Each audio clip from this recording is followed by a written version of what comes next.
Hi everyone, we're back again, and this is going to be the last part of the Lambda painting video. In this one I'm going to address all the little details, the canopy, the glass in the canopy, the engine glow, the guns, etc, etc. There's not nothing to do, but there's not masses left to do now. These are kind of finishing touches where we're going to pull all the model together. Actually, on one of my short videos, which should be up by now, it addresses the Arabic handwriting that I've got on some of this with like the squad marking on it. But let me show you to where I've got to so far. So here's the model you used to seeing by now, and we've done the stencil work, we've done the white blue, we've done the black and the grey highlights. And while I was away, I took the liberty of picking out some of the detail where the silver is, so where I want some metal. So I've painted these parts in here. I've also gone down the model, and let's see if we can get you some detail. I've picked out like the gribblies.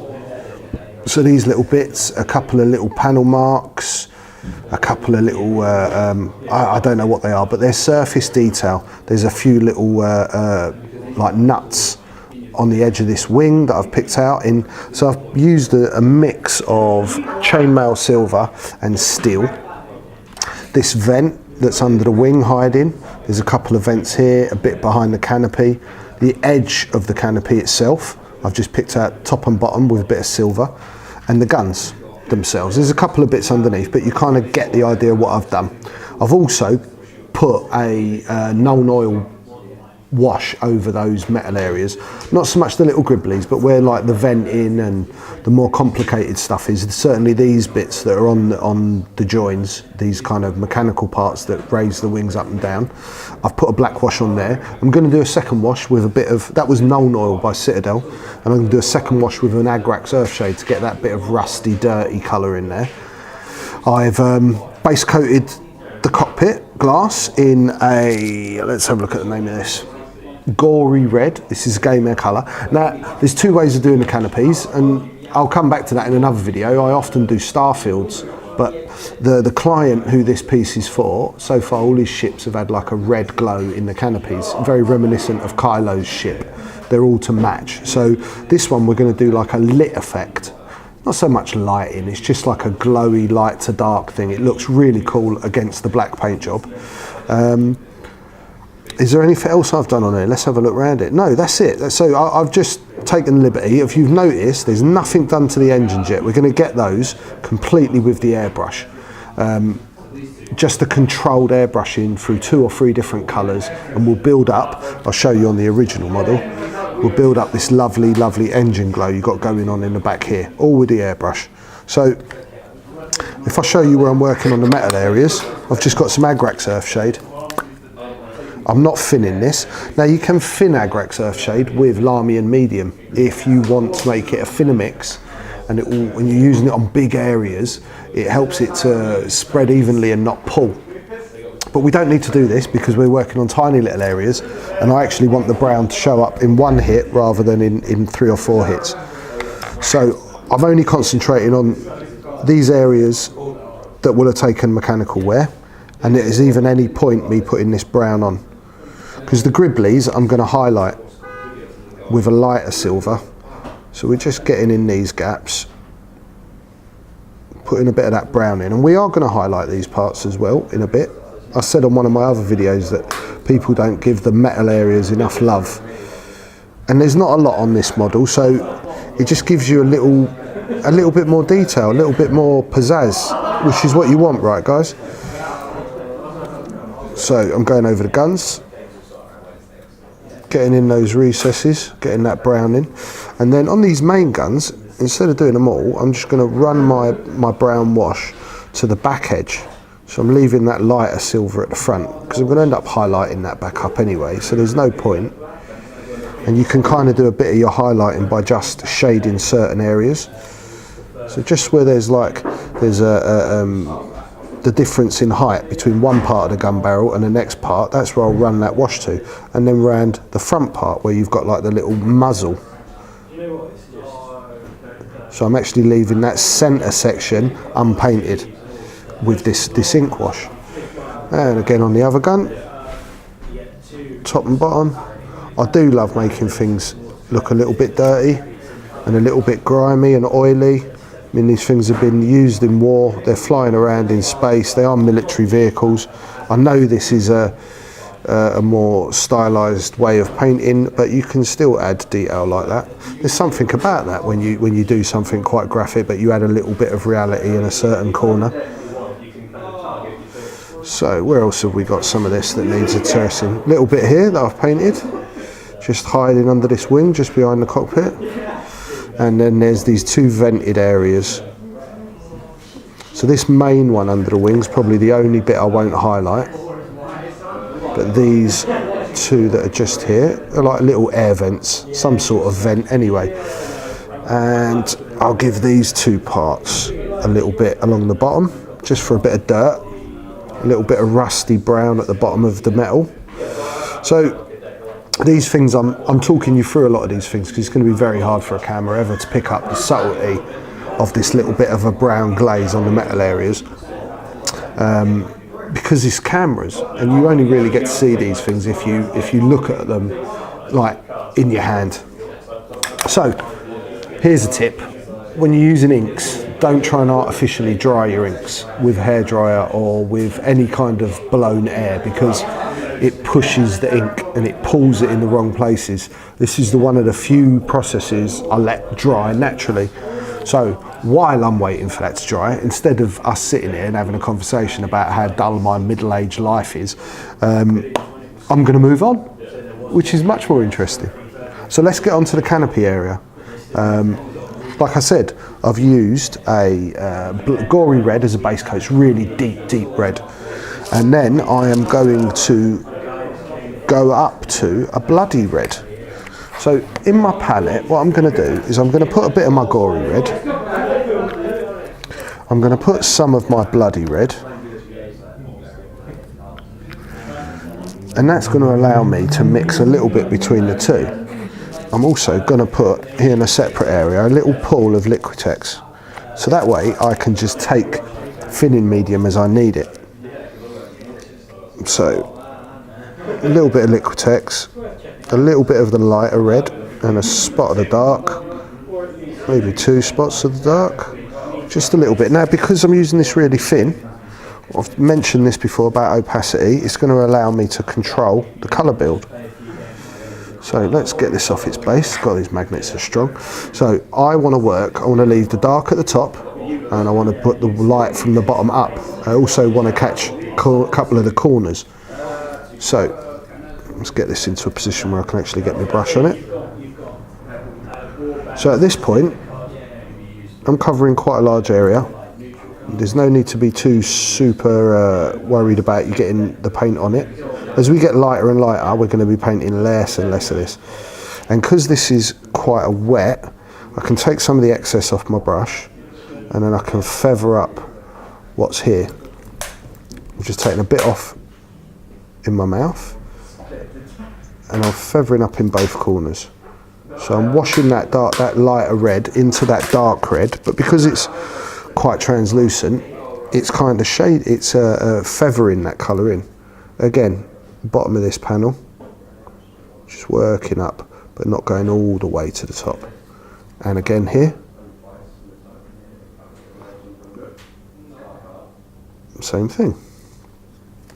So, I told you about opacity in paint. We can dry that off. And I can go back with exactly the same paint. That muffled talk then was me speaking with a brush in my mouth. Sorry about that. And I'm going to go back and I'm going to just repeat it. And I'm feathering up that paint. Taking it into the corners. And so we start to build up that colour a little bit stronger because we've got a second coat. It's a bit like any kind of decorating. If you painted the walls once, it'll be patchy. If you paint them twice, it covers a bit better.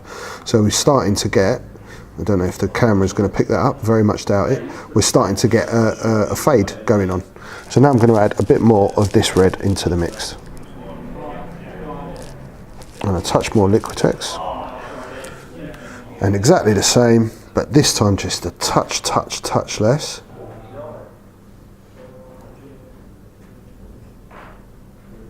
So if you can see this canopy, I'm kind of painting a U, so I'm painting the bottom and then just up on both sides, but a very fine bit up on both sides. That'll jump out more when we get to the higher colours. You'll be able to see the bit that's going on both sides. And then feather up in the middle, just pulling that paint out. Got hardly anything on it. This corner again, and just coming up a little bit. And this side, same again.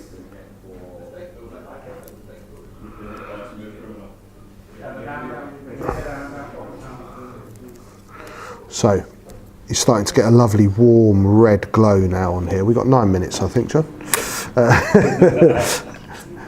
So, my next colour is going to be fire orange. There is another colour in between this, not mixed up well.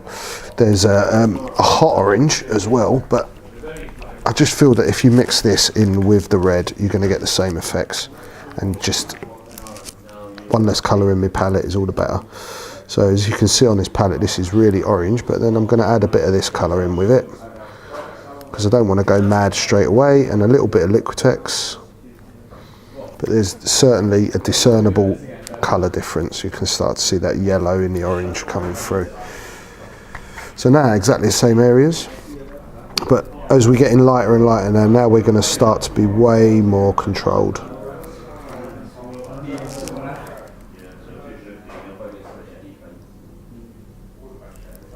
So these oranges are not the greatest for covering, especially over these dark. So this is painting the U, so we got the light and it kind of hits the bottom.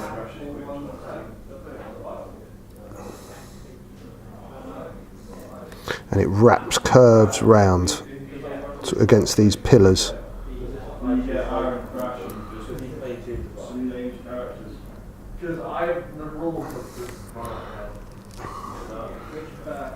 Next one, same again, catching this corner and working up. Not too far in this corner.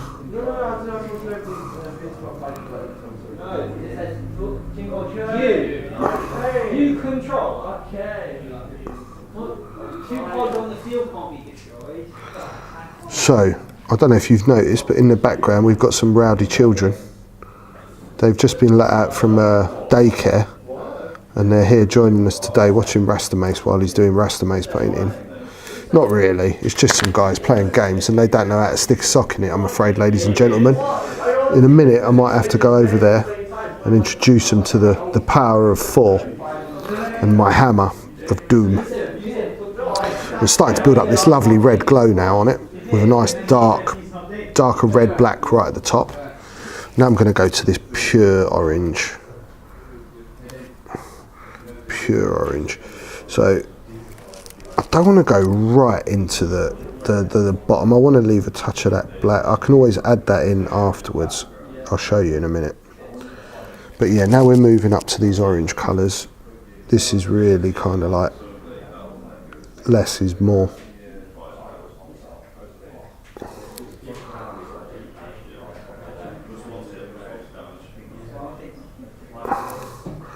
I don't know if this is really reminiscent of what the glow of a cockpit would be like, but it kind of is very evil looking. And when it comes to this model, it certainly it suits it very well against the black. Red and black go together so well.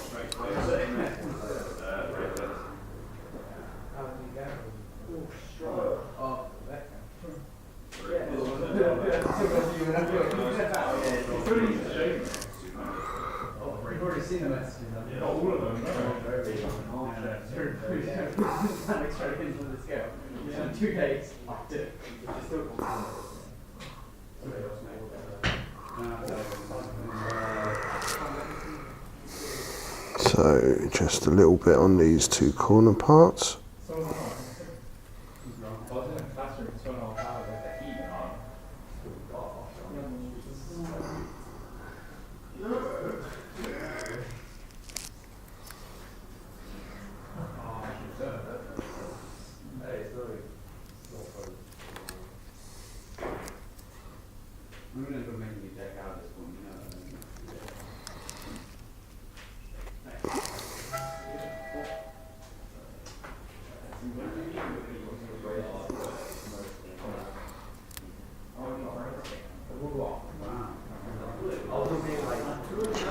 Right, nice. So I don't know whether this is picking up. You can kind of see it. You see like there's a lighter orangey fade at the base. I'm going to go up to a little bit of yellow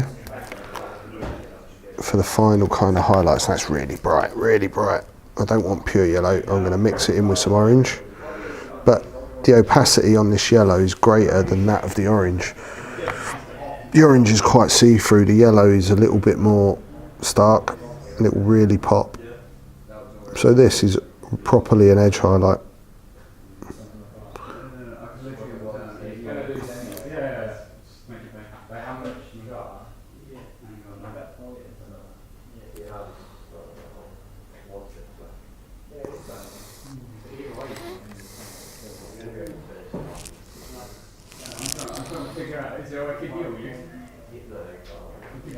So actually just put this right in the corners more than even on the bottom.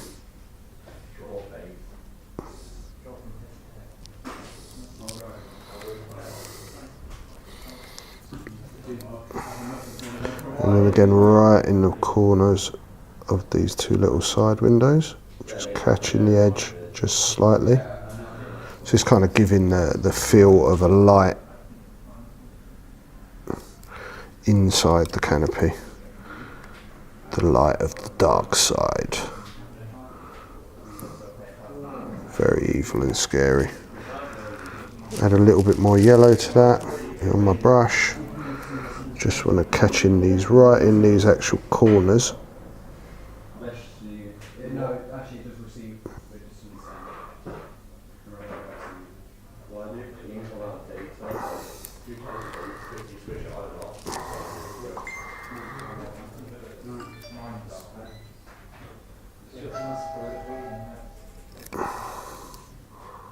You do know to leave my private conversation, right? Yeah. Deletes it when he says the effectively.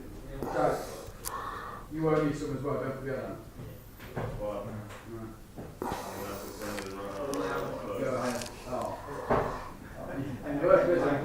Again, a little bit of yellow right in the bottom. Yeah, that's close to it now. Close to done.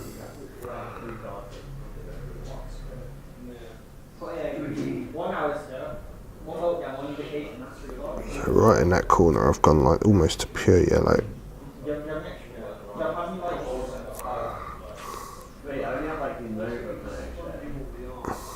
So when you have this stark contrast, it doesn't have to be on all of it, just that little bit, it adds this glow to it. So I've got a tiny bit of the black with a little bit of Liquitex because I want this like a lining brush.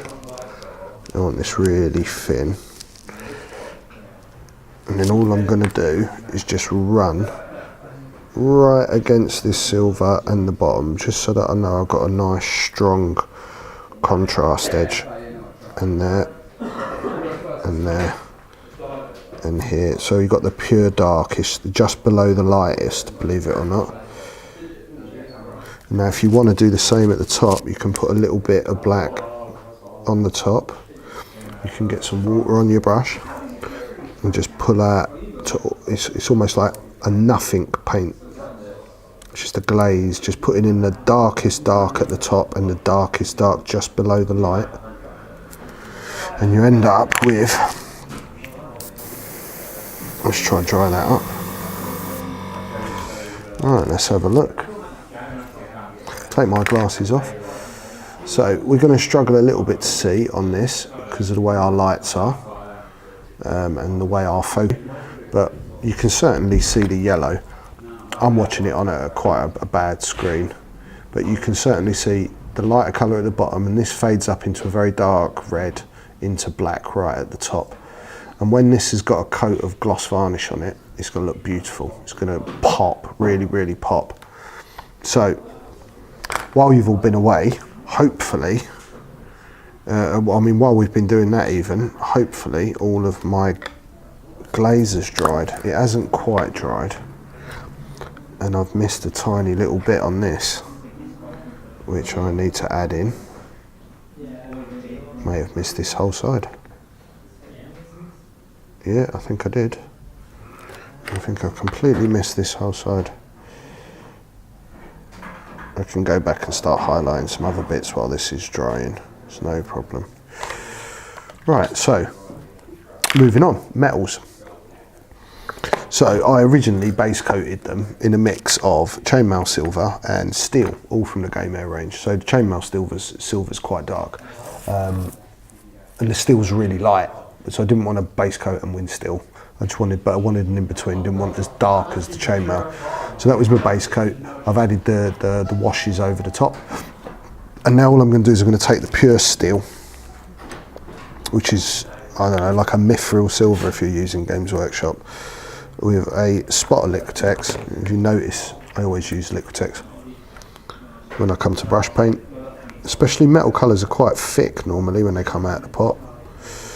So now, some of this is highlighting, but some of this is just going to be picking out gribblies. So if I go to this side, because that side's still drying, I'll just attend to the gribblies. So let's see if this helps. So all I'm doing, I'm not exactly painting the whole thing. I'm kind of catching the top. I mean, these little ones on the side, I will just end up. But I've already base coated them with the darker colour. So if you just catch the tops, that darker colour's just on the sides and around it. And trust me, it makes a difference. It makes a difference. I've tried cutting out certain stages when you paint, and you just don't get as good a finish.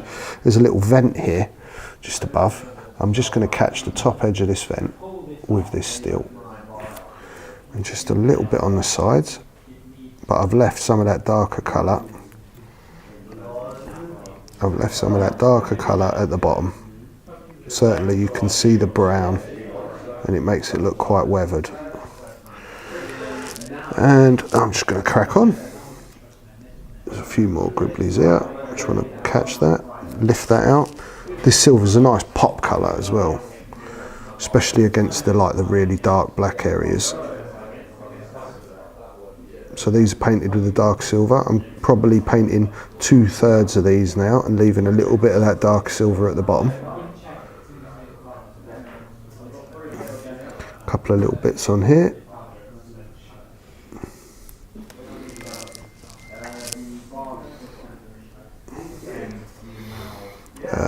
Right, so these bits that we did earlier, that we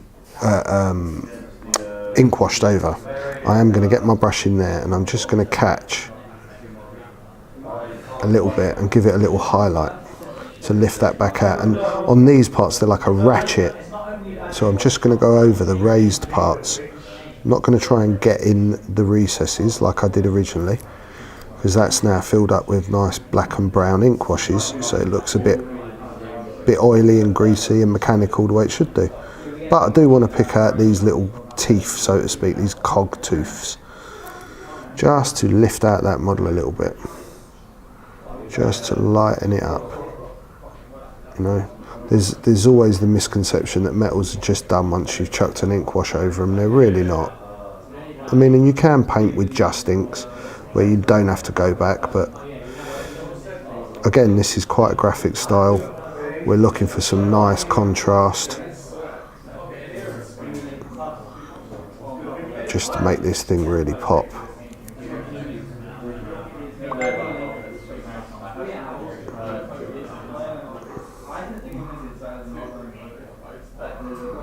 There we go. Right, moving on. This little air filter, I'm not trying to get in the gaps, I'm just trying to catch the edges of the metal, just to lift them back out. So we've still got some noisy people in the shop at the moment, guys. I'm sure you can still hear me though, because we've got a little radio mic on me, so it should be okay. a little bit here. So painting a picture, always painting a picture, catching an edge, being a little bit graphic. Enjoy your painting, don't be afraid of your painting. And don't be afraid to paint a little picture while you work. So we've got these two struts on the canopy. I want to pick those out, catch those with this lighter silver. Already done it with a darker one.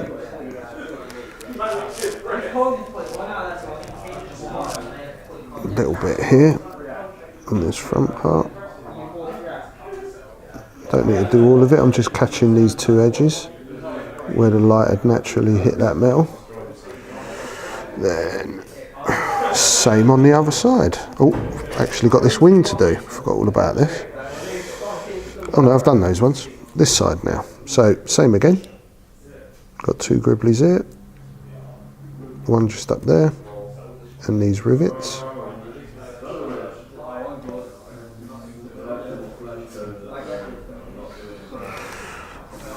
And what we'll do right now is we'll go quickly into a fast forward mode while I just finish off these couple of bits of silver, and then I'll be right back with you.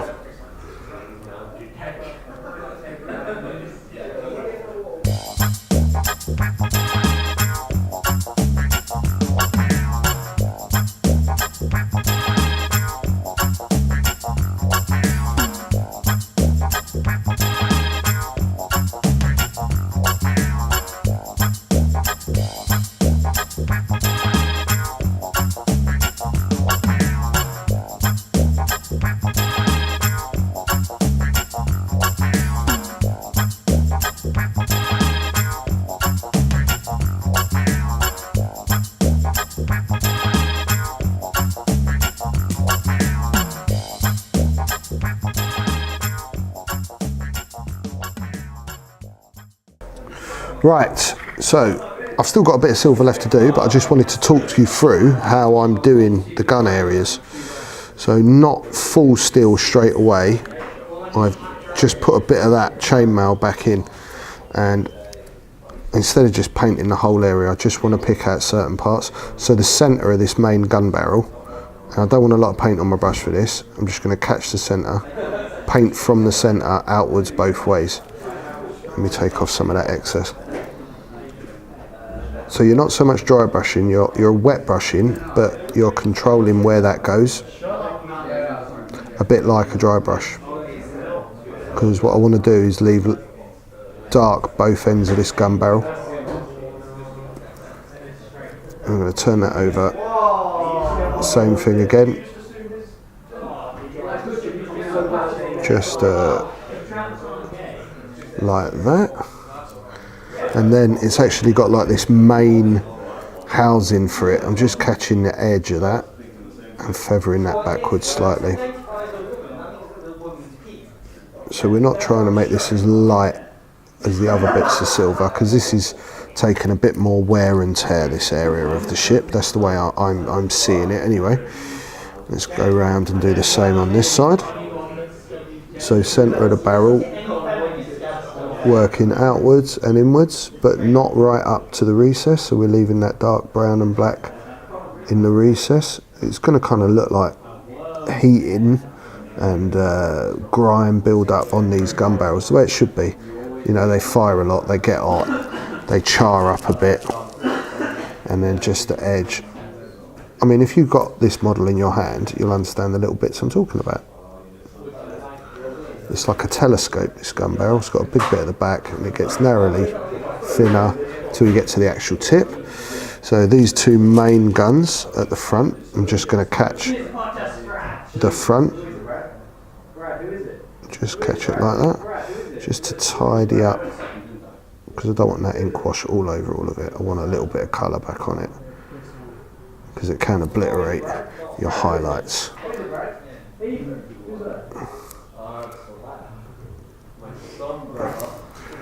And then we've got these two guns on the back that we're just going to wet brush, so to speak, from the barrels backwards, from the tip of the barrels backwards. And that's the guns kind of picked out. Just be a bit mindful. Make sure you've got them all the way round, because they are cylinders, remember, and you paint from just one angle and you don't catch all the facets. So the last little touch on those gun barrels is going to be back to my black, and because I haven't got any holes drilled in these, I'm going to paint some little circles on the tips of the gun barrels to make it look like that's where the laser beams come out of. Yeah, this sort of stuff is not for everyone, but for me it's incredibly important, otherwise my OCD plays mind games with me, saying why haven't you painted the tips of those gun barrels. So just a black dot. This is easy enough to do with well mixed paint right on the tip of those barrels, so that gives you the darkness that would naturally be there. And then round the back with its, see this ship, this actual model is Palpatine's ship, because no normal Lambda had rear guns. It was only Palp's ship that was upgraded. So just the presence of these two cannons means that this is Palp's personal shuttle. So we've just got two little dots on the tips of those barrels showing you the exit points. So that's the silver done, the canopy done. I don't know if you guys have noticed, but there's a little bit of Orobesh writing on this. I've included how I've done that in one of my short videos. And I'm going to crack on with doing the engines in a second. So I'll be right back. I'll get my airbrush ready and I'll be back with you. Right, so engines, last part. Well, we've got a bit of varnishing to do, but this is the last painting part. So I've got some orange fire Vallejo air, and I'm just going to paint these actual engines with a slight bit of overspray. So it's not going to end up being orange at the end, it's going to end up being yellow, but this orange is going to give us a bit of a base colour to work on top to let the yellow pick up. So I'm just going to test my brush out. I've got paint coming, I'm spraying at 20 pound of pressure. I'm going to start in the middle of these engines. Let's just have a look, can you even see? I'm going to spray in the middle of these engines. Right, so this is orange on black. This is not going to be the most noticeable thing straight away.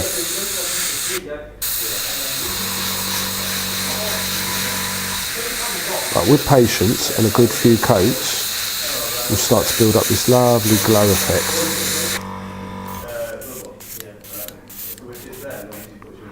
Let's see if you guys, where am I?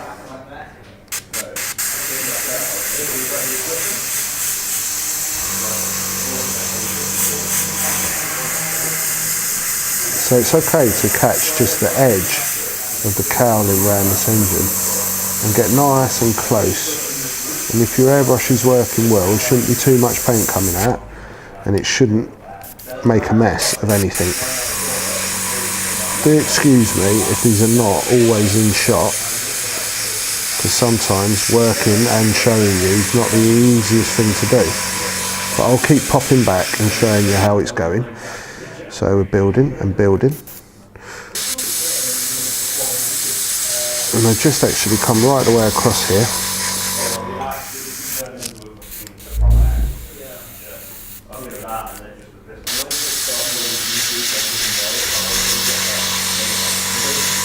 A little bit of overspray, catching the edge of that cowling. Always checking my brush is working.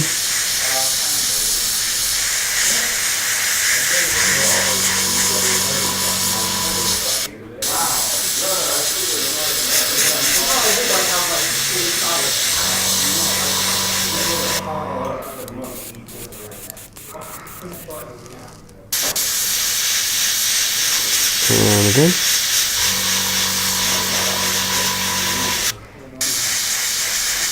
So the more I'm putting on the orange, get a nicer build of colour.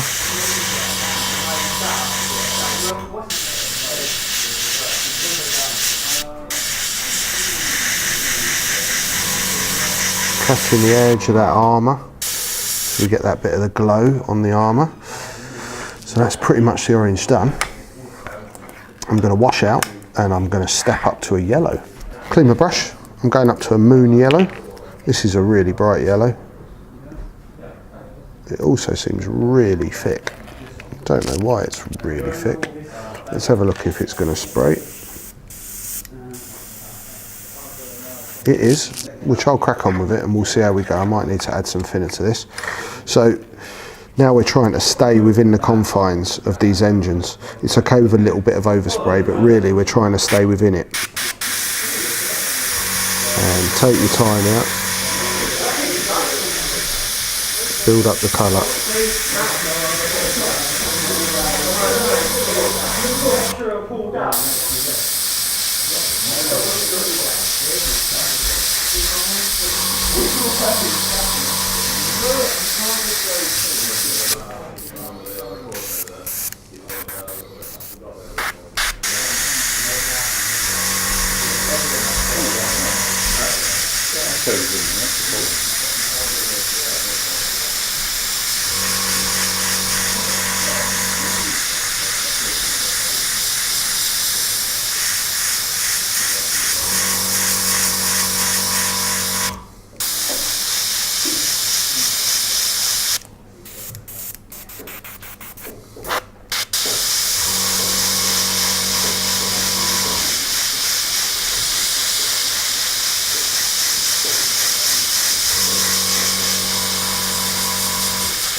So you notice I've gone quiet, it's because I'm concentrating.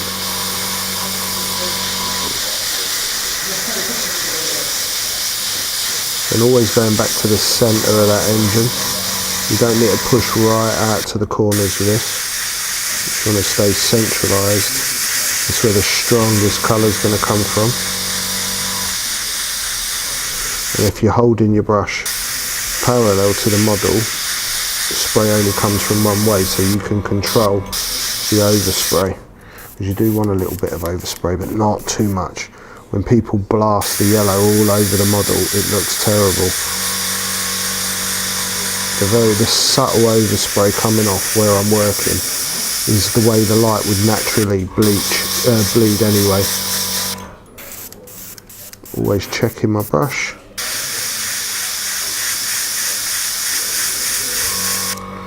Probably that time I check for dry tip at this point.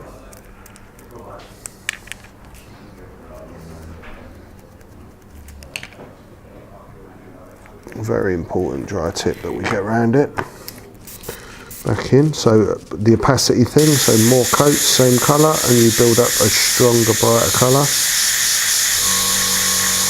Right in the centre.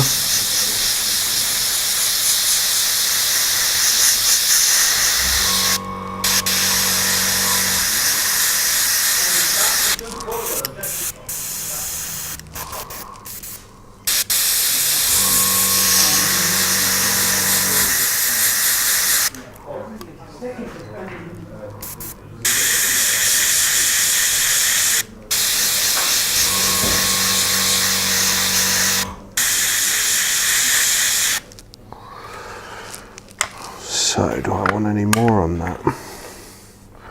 I may just mix a spot of white.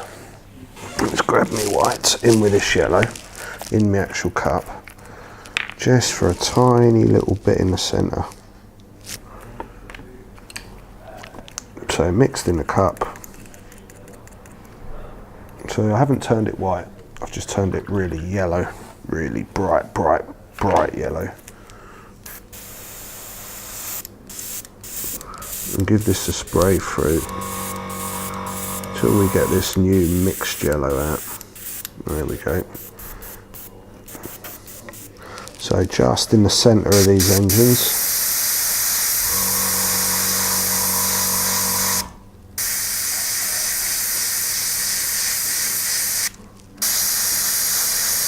And that, as they say, is that. So let's show you.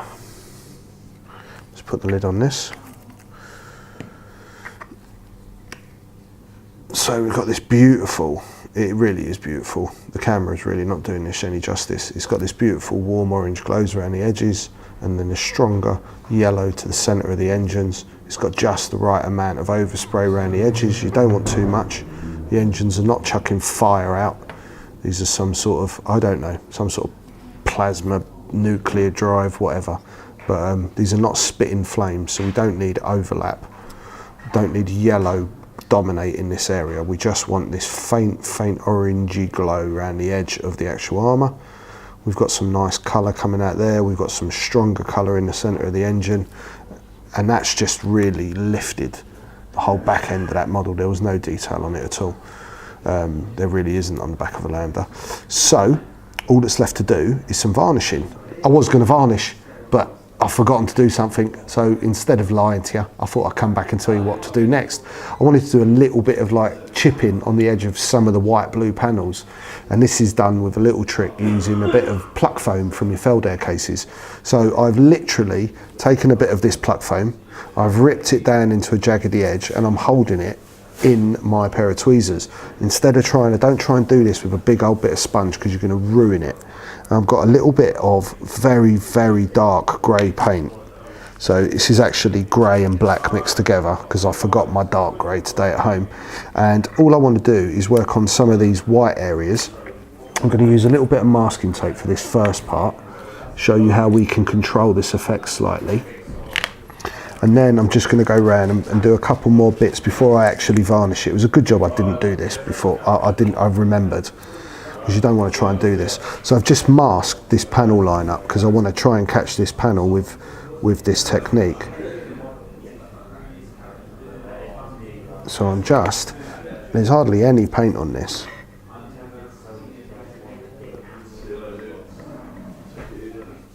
And I'm just stippling on the edge of that panel. Let's get a little bit more paint. Taking off the excess. I don't want a massive dollop of paint.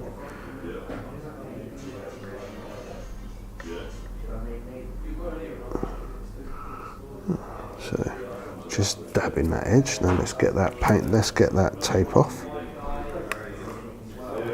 So I've managed to achieve a bit of a chipped edge on the corner of that panel without affecting this other clean edged panel. So these would be the sort of damages that would occur during maintenance or tiny little asteroid strikes. You know, micro bits of dust hitting it while it's in flight or travelling through light speed. So, and again reloading my sponge, taking off the excess, working round. I've already done this little bit here. I'm going to switch over now. You don't want to go mad with this. You're not looking to completely cover every bit of each panel. You just want to catch a few corners. If you want to control it, like I said with the masking tape, you can use the masking tape to let you just catch an edge of a specific panel while keeping the bit next to it relatively unaffected.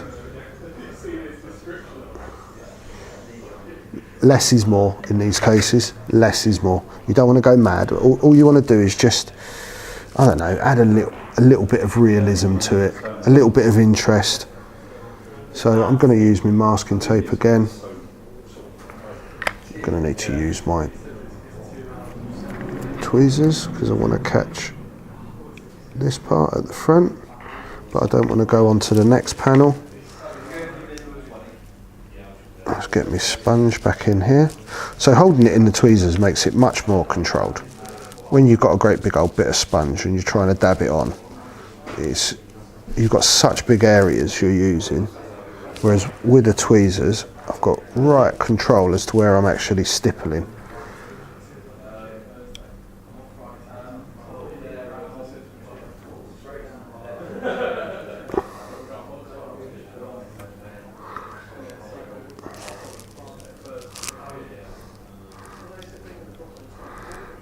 A little bit actually on the main panel.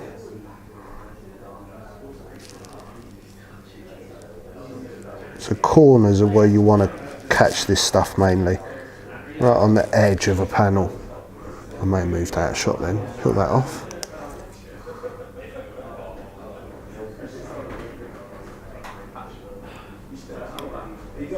No, but we've never used it.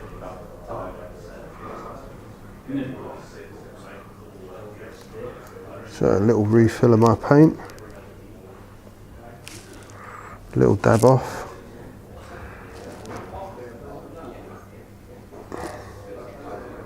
Some parts are less, some parts are more. Oh, I came out of shot then. I'm sure John will cut that out.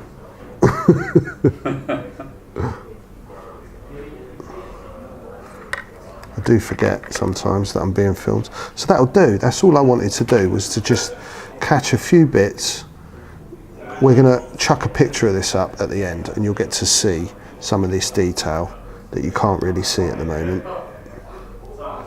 That's all I wanted to do. A few little scores, a few bits of just on the edges where you can imagine it's been inspected or it's had something hit it and burn up in the atmosphere. All sorts can happen. So just a little bit of detail. So, right, so I've done my bit of chipping. I am going to varnish her now.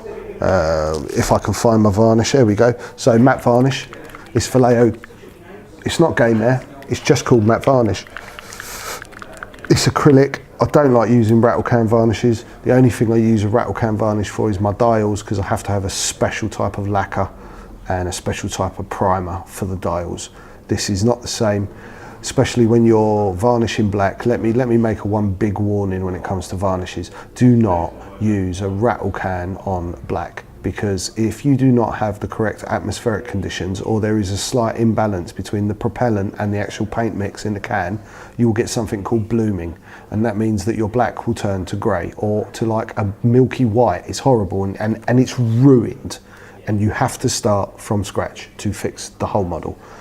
Vallejo acrylic varnishes never ever bloom, ever. And they are very, very hard wearing. They are the things I use for my own personal gaming pieces, for all of my commission work. I use this stuff all the time for everything. So I'm going to go straight out of the pot into the airbrush. I've already cleaned it. I've put quite a bit of varnish in, and I'm going to put some Liquitex. It will spray without Liquitex, but I like a little bit of thinning medium. So just a mix with a brush.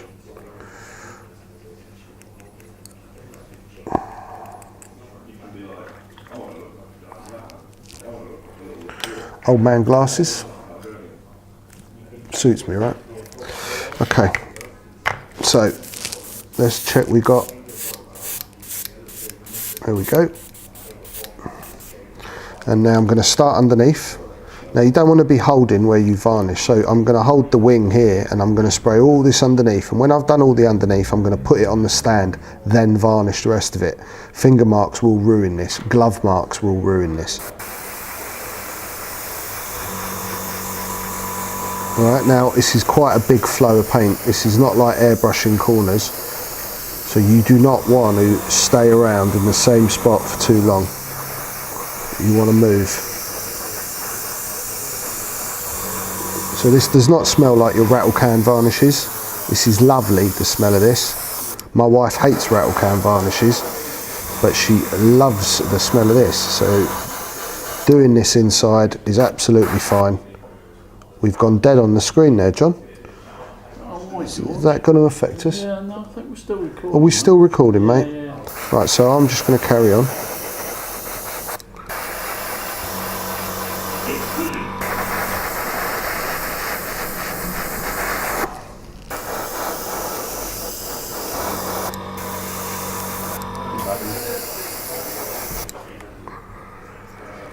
Right, so I've got all the underneath done. I've paid attention to catch the edges. Now I'm going to go on my base, so I don't have to touch it, and I'll hold my base rather than the actual model. And I'm just going to varnish. So you can see I'm probably at about 4 inches away. Good flow of paint coming out, getting everything nice and covered. Flat edges, getting the gaps over the front, turning my model.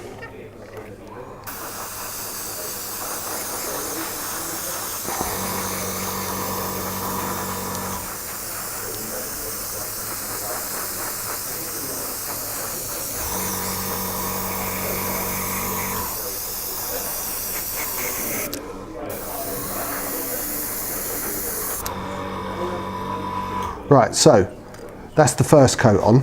I'm going to give that a few minutes to dry, or if you've got a hairdryer, feel free to pop it under a hairdryer and dry it up like that. And then I'm probably going to hit that another 2 times with the same mix. I've still got plenty in my brush. I just want to keep building layers of this matte varnish. So the more you put on, the more you're going to protect your work, especially with something like this where you've got a lot of edge highlights and your fingers on the edges of the models will take that off unless they're protected. So I'll see you in a minute. Hi everyone, right, so I'm back. 3 coats of matte varnish later, hair dried up. You can see, I mean, it's already looking pretty pucker. Look at that, you can kind of see that glow in that canopy. You can see the lights. The matte varnish is a beautiful matte coat that just unifies all the different paint finishes. So wherever you've put ink, normally it'd be quite glossy. You don't want that. One thing left to do, and that is to gloss the canopy glass and to gloss the engine. So here's a really important thing when you're using gloss varnish. Now I'm using Vallejo gloss varnish. Let me take these off. I don't feel so old when I speak to you. I mix it with about 40% Liquitex hairbrush medium. I suppose you could use water if you wanted. I don't like water as a thinning medium at all. I use Liquitex exclusively when I paint. You want it really, really watery. You do not want to use gloss varnish straight out of the tub because it dries so quickly that as you put it on, your brush strokes are left in the gloss varnish, and this is not what you want.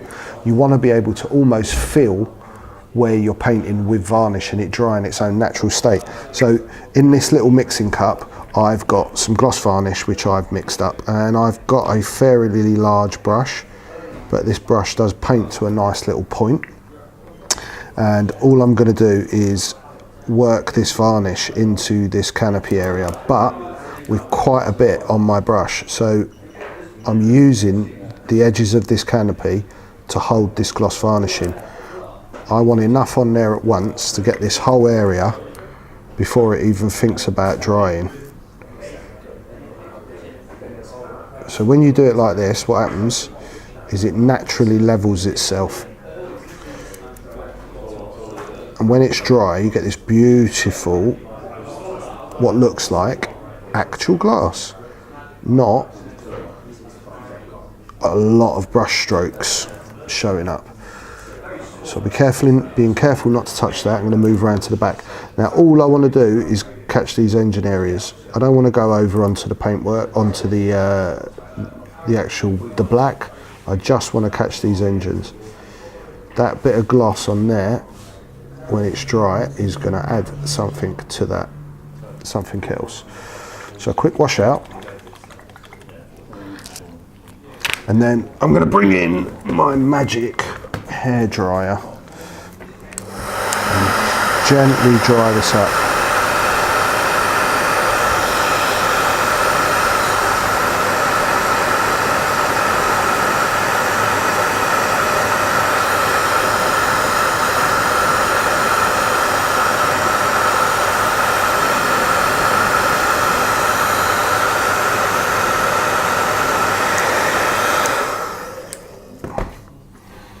I'm going to cool that off with a bit of,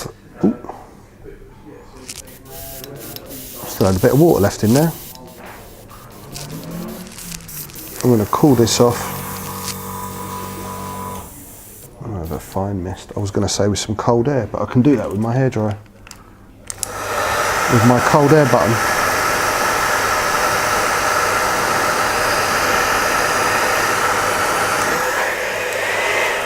So the reason why I cooled that off is when you use the hot air, it heats up the surface, and then the next coat of paint you put on dries too quickly. So you just cooled it back down.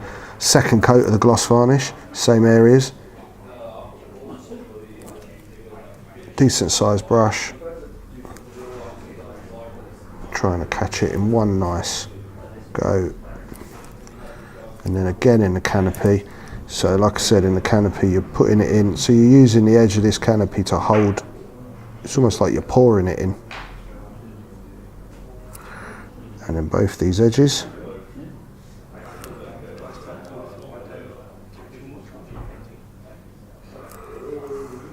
Hello mate.